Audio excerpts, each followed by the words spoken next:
राजमाता मा जिजाऊ यांच्या जन्मस्थळी पालकमंत्री मकरंद आबा पाटील नतमस्तक, बालशिवबासह जिजाऊ पुतळ्याच्या जागेची केली पाहणी। राष्ट्रमाता जिजाऊ मासाहेब यांच्या 428व्या जयंतीनिमित्त राज्याचे मदत व पुनर्वसन मंत्री तथा बुलढाणा जिल्ह्याचे पालकमंत्री मकरंद पाटील आणि सहपालकमंत्री संजय सावकारे यांनी मातृतीर्थ सिंदखेडराजा येथील राजमाता जिजाऊ जन्मस्थान नतमस्तक होऊन अभिवादन केले। मंत्री मकरंद पाटील यांनी हिंदू हृदय सम्राट बाळासाहेब ठाकरे समृद्धी महामार्गातील सिंदखेड राजा इंटरचेंज फेज क्रमांक 7 येथे उभारण्यात येणाऱ्या बालशिवबासह राष्ट्रमाता मा जिजाऊ साहेब यांच्या पुतळ्याच्या जागेची पाहणी केली।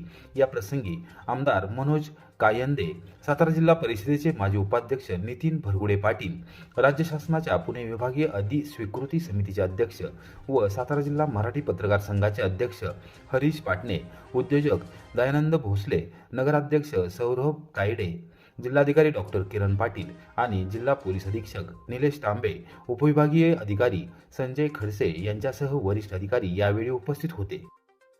ग्रामीण विद्यार्थ्यांसाठी जय मल्हार अभ्यासिका सुरू, डॉक्टर प्रियाताई महेशिंदे यांच्या हस्ते उद्घाटन। ग्रामीण भागातील विद्यार्थ्यांनी शासकीय सेवेत जाऊन सर्वसामान्य जनतेची प्रामाणिकपणे सेवा करावी या हेतूने कोरेगाव येथे जय मल्हार अभ्यासिकाची स्थापना करण्यात आली आहे। हा उपक्रम निश्चितच स्तुत्य असून अशा प्रकारचे अभ्यासिका उपक्रम ग्रामीण भागातील प्रत्येक विभागात राबवणे आवश्यक आहे, असे मत भाजप नेत्या डॉक्टर प्रियाताई महेशिंदे यांनी व्यक्त केले। कोरेगाव येथील मध्यवर्ती प्रशासकीय इमारतीसमोर सुभाषनगरमधील रिलायबल पार्क या इमारतीत जय मल्हार अभ्यासिका सुरू करण्यात आली असून तिचे उद्घाटन डॉक्टर शिंदे यांच्या हस्ते करण्यात आले। यावेळी त्या बोलत होत्या। ग्रामीण भागातील गोरगरीब व होतकरू विद्यार्थ्यांसाठी शिक्षणाचा नवा मार्ग खुला व्हावा या उद्देशाने ज्येष्ठ विधिज्ञ ॲडव्होकेट विशाल शिरतोळे आणि सामाजिक कार्यकर्ते सुधीर भैया बुधावले यांनी एकत्र येऊन हा उपक्रम सुरू केला आहे।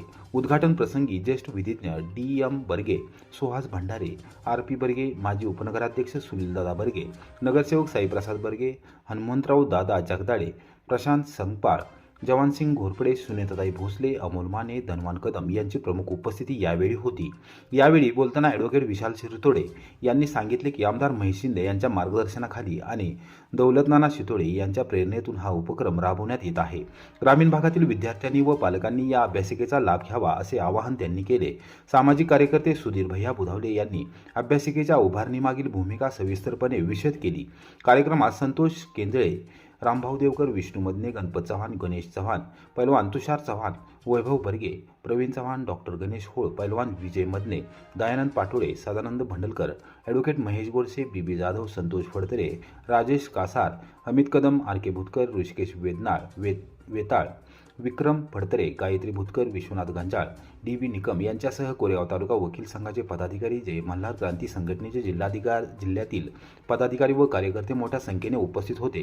ग्रामीण विद्यार्थ्यांच्या शैक्षणिक प्रगतीसाठी सुरू करण्यात आलेली जय मल्हार अभ्यासिका ही निश्चितच स्पर्धा परीक्षांची तयारी करणाऱ्या विद्यार्थ्यांसाठी दिशादर्शक ठरेल असा विश्वास यावेळी मान्यवरांनी व्यक्त केला। पण जय मल्हार अभ्यासिका म्हणून एक नवीन युनिट कोरेगाव या ठिकाणी चालू केलेलं आहे। आता अभ्यासिका भरपूर असतात, पण आज आपलं वैशिष्ट्य की आज आपण जे स्पर्धा परीक्षेसाठी जे पुस्तकं लागणार आहेत ते सर्व पुस्तकं मागणीनुसार आपल्या इथं उपलब्ध करून देणार आहे। त्यामध्ये आकर्षक अशी सूट आपण विद्यार्थ्यांना देणार आहोत। त्याचबरोबर 70 विद्यार्थ्यांचं चालूला आपण बैठक व्यवस्था केलेली आहे। या बैठक व्यवस्थेमध्ये प्रत्येक विद्यार्थ्याला स्वतंत्र कंपार्टमेंट आपण या ठिकाणी केलेलं आहे। त्याचबरोबर पिण्याचं पाणी, चहा कॉफीची सोय, या सर्व सोयी आपण या ठिकाणी केलेल्या आहेत। पूर्णपणे शांत असं वातावरण आपल्या इथं आहे। जो स्टडीचा रूम आहे तो पूर्णपणे कंपार्टमेंट वेगळा आहे। त्यामध्ये कुणालाही कोणता डिस्टर्ब होणार नाही याची पूर्णपणे काळजी आपण या ठिकाणी घेतलेली आहे। याचबरोबर जी परीक्षा येईल याची आपण गेस्ट लेक्चर, जे अनुभवी तज्ज्ञ लेक्चर असतील त्यांना बोलवून आपण परीक्षेच्या आधी ते गेस्ट लेक्चर सुद्धा घेणार आहे। याचबरोबर आपलं जे पुढचं धोरण आहे, हे जे 70 कंपार्टमेंट आहेत, हे 70 कंपार्टमेंट आपण लवकरच डिजिटल करणार आहे। प्रत्येक कंपार्टमेंटला आपण एक टॅब लावणार आहे। या टॅबमध्ये प्रत्येक परीक्षेची जी माहिती, जो अभ्यास, जो सिलेबस किंवा ज्याच्या वैयक्तिक नोट्स असतील त्या नोट्स आपण त्या टॅबमध्ये प्रोव्हाइड करणार आहे। त्यामुळे ही संपूर्ण अभ्यासिका आहे ही आपण लवकरच डिजिटल पण करणार आहोत। अशी संपूर्ण विशिष्ट अशी एक अभ्यासिका आपण कोरेगावमध्ये आज रोजी चालू करतो। कोरेगावात वांगणा नदीचे पात्र मोजवून शासकीय जमिनीवर बेकायदेशीर प्लॉटिंगचा आरोप. कारवाई न झाल्यास 26 जानेवारीला जिल्हाधिकारी कार्यालयासमोर बेमुदत उपोषणाचा इशारा. कोरेगाव शहरातील चिंतामणी नगर खारटोडा परिसरात काही धनाढ्य व्यक्तींनी प्लॉटिंगच्या उद्देशाने शासकीय जमीन तयार करत वांगणा नदीचे पात्र बेकायदेशीररित्या मोजवल्याचा गंभीर आरोप करण्यात आला आहे. या प्रकरणी तातडीने कारवाई करावी, अन्यथा प्रजासत्ताक दिनी म्हणजे 26 जानेवारी रोजी जिल्हाधिकारी कार्यालयासमोर मी वडार महाराष्ट्र संघटनेतर्फे बेमुदत उपोषण छेडण्याचा इशारा देण्यात आला आहे. संघटनेचे जिल्हाध्यक्ष अनिल उर्फ राजू पिसाळ, कोरेगाव तालुकाध्यक्ष प्रसाद फडतरे, उपाध्यक्ष मल्लेश बनपट्टे यांच्यासह प्रमुख पदाधिकारी, कार्यकर्ते व स्थानिक नागरिकांनी सोमवारी प्रांताधिकारी प्रमोद कुदळे आणि तहसीलदार कार्यालयात निवासी नायब तहसीलदार सुनीता धिमते यांची भेट घेऊन प्रत्यक्ष वस्तुस्थिती निदर्शनास आणून देणारे निवेदन सादर केले. निवेदनात नमूद करण्यात आले आहे की 27 व 28 डिसेंबर रोजी शासकीय कामकाज बंद असल्याचा गैरफायदा घेत काही अज्ञात व्यक्तींनी वांगणा नदीचे पात्र मोजवले. त्यामुळे भविष्यात नदीच्या प्रवाहाची दिशा बदलून पाणी नागरी वस्तीत शिरण्याचा धोका निर्माण झाला असून नागरिकांच्या जीवित व मालमत्तेस मोठा धोका संभवतो. नदीचे पात्र मोजवून शासकीय जमीन प्लॉटिंगसाठी तयार करून विक्री करण्याचा डाव असल्याचा संशय व्यक्त करण्यात आला असून यामागे काही राजकीय व्यक्ती व ठेकेदारांचा सहभाग असल्याचा आरोपही करण्यात आला आहे. या प्रकरणाची सखोल चौकशी करून दोषींवर कायदेशीर कारवाई करावी, तसेच तातडीने नदीचे पात्र मोकळे करून संभाव्य धोका टाळावा अशी कळकळीची मागणी नागरिकांनी प्रशासनाकडे केली आहे. विशेष म्हणजे नदीपात्र मोजवत असताना प्रशासकीय यंत्रणा देखील या लोकांच्या पाठीशी असल्याचे दिसून आले. महाराष्ट्र राज्य वीज वितरण कंपनीच्या अभियंता व ठेकेदारांनी सुट्टीच्या दिवशी या ठिकाणी असलेला विजेचा खांब बदलून दिला आहे. एकूणच संतप्त नागरिकांनी शेवटी काम बंद पडले असल्याचे फडतरे यांनी निदर्शनास आणून दिले. अन्यथा 26 जानेवारी रोजी जिल्हाधिकारी कार्यालयासमोर सर्व नागरिक बेमुदत उपोषण करणार असल्याचेही निवेदनात स्पष्ट करण्यात आले आहे. यावर प्रांताधिकारी प्रमोद कुदळे यांनी कोरेगावच्या मंडलाधिकाऱ्यांमार्फत घटनास्थळी प्रत्यक्ष पाहणी करून सविस्तर अहवाल घेण्यात येईल व त्यानुसार योग्य ती चौकशी करून कारवाई केली जाईल अशी ग्वाही दिली.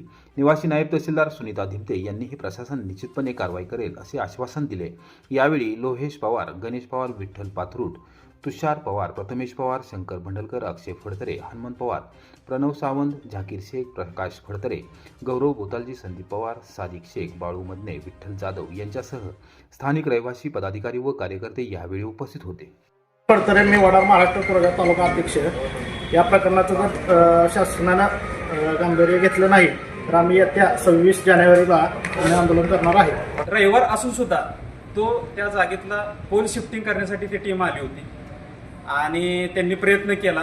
काही लोकांनी आमच्या थांबवलं की तुम्ही ही गोष्ट करू नका, आम्हाला इथे ही गोष्ट काय अजून समजलेली नाही आहे. एक गोष्ट विचार करण्यासारखी आहे की तुम्ही जर वर्किंग डेजमध्ये जर काम करायला थोडं मागे बघत असाल आणि रविवारी दिवशी जर येत असाल मग याच्या मागे नक्कीच कुठली तरी यंत्रणा काम करते, त्याचा पण विचार करायला पाहिजे. कोरेगाव प्रांत कार्यालयामध्ये आमचा सर्व येथील वडार समाज या ठिकाणी एक कामानिमित्त, कामाच्या न्याय मागण्यानिमित्त इथं प्रांत साहेबांना एक निवेदन देण्यासाठी उपस्थित झाला आहे आणि निवेदन दिले सुद्धा. कोरेगावपासून गाळगाव लागेल 2 मिनिटांच्या अंतरावर हे गाव आहे आणि तिथे एक पूल आहे. पुलाच्या शेजारीच आमचा एक वडार समाज राहतो आणि त्या शेजारी मोठा असा वडा आहे. तरी काही लोकांनी तेथील जो वडा आहे तो नैसर्गिक जो पाण्याचा स्राव आहे किंवा स्त्रोत आहे तो बुजवून त्या ठिकाणी मुरुम टाकून लेवलिंग करायचं काम चालू आहे. आम्हाला एवढंच सांगायचं आहे की तिथं अनेक वर्ष आमचा वडार समाज राहतो आणि पावसाळ्यात तर तो वडा मुजवला नसताना सुद्धा पावसाळ्यात इतका त्रास होतो लोकांना. तिथल्या लोकांशी माहिती घेत असता त्या लोकांनी सांगितलं की मुरुम तिथं टाकलेला नव्हता, वडा मोकळा होता तरी आम्हाला आमचं ते पावसाळ्यात पाणी आमच्या फार घरापर्यंत होतं. पण आता जर वडा तो मुजवला तर पावसाळ्यात आमचं काय म्हणजे खूप नुकसानीचं हानिकारक गोष्ट आहे. तर त्यामुळं आम्ही इथं प्रांत साहेबांना निवेदन दिलेलं आहे. तर त्यांनी आम्हाला आश्वासन दिलेलं आहे लवकर याच्यावर आम्ही कारवाई करू. याच्या आधी आम्ही आमच्या समाजानं निवेदन दिलेलं आहे. परंतु जर ह्याच्यावर काही कारवाई झाली नाही तर येत्या 26 जानेवारीला आमच्या सर्व लोकांनी ठरवलं आहे की इथं या कार्यालयासमोर उपोषणाला बसायचं ठरवलेलं आहे. तरी लवकरात लवकर शासनाने याची खबरदारी घेऊन प्राधान्यानं कार्यवाही करावी हीच आमची एक विनंती आहे. कोरेगाव शहर वाहतूक कोंडीच्या विळख्यात पोलीस प्रशासनाचे दुर्लक्ष, नागरिक संतप्त.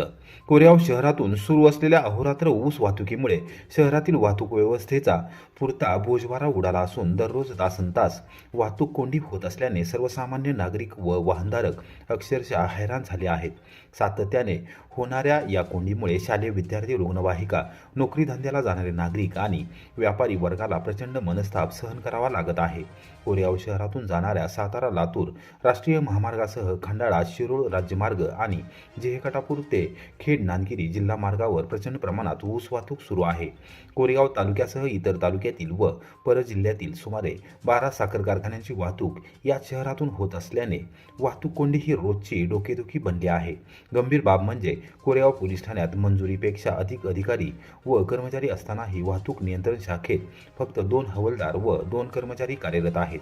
त्यापैकी हवालदार दर्जाच्या कर्मचाऱ्यांना आठवड्यातून एकदा पोलीस ठाणे अंमलदार म्हणूनही काम करावे लागत असल्याने रात्रगस्त, साप्ताहिक सुट्टी व रजा लक्षात घेता पूर्ण महामार्गावर प्रत्यक्षात केवळ 2च कर्मचारी वाहतूक नियंत्रणाचे काम करताना दिसतात. ही स्थिती म्हणजे प्रशासनाच्या अनास्थेचा कळस असल्याची चर्चा नागरिकांमध्ये सुरू आहे. विशेष म्हणजे मागील वर्षी तत्कालीन पोलीस अधीक्षक समीर शेख यांनी वाहतूक कोंडी फोडण्यासाठी सातारा जिल्हा वाहतूक नियंत्रण शाखेचे अतिरिक्त कर्मचारी नियुक्त केले होते. मात्र यंदा एकही कर्मचारी न देण्यात आल्याने कोरेगावकरांच्या अडचणींमध्ये भरच पडली आहे. या पार्श्वभूमीवर सध्याचे पोलीस अधीक्षक तुषार दोशी आणि उपविभागीय पोलीस अधिकारी राजश्री तेरणी यांनी तातडीने हस्तक्षेप करून वाहतूक नियंत्रण शाखेत किमान 5 अतिरिक्त कर्मचारी नेमावेत अशी जोरदार मागणी वाहनधारक व नागरिकांमधून होत आहे. एवढे कर्मचारी नेमल्यास कोरेगाव शहरात मोठ्या प्रमाणात वाहतूक कोंडीतून मुक्त होऊ शकते असे जाणकारांचे मत आहे. एकूणच कोरेगाव पोलिसांच्या दुर्लक्षामुळे नागरिकांचा संयम सुटत चालला असून आता तरी वरिष्ठ पोलीस अधिकाऱ्यांनी ठोस भूमिका घेऊन कोरेगावकरांचा अंत पाहू नये, अन्यथा आंदोलनाचा मार्ग स्वीकारावा लागेल असा इशाराही नागरिकांमधून दिला जात आहे.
you.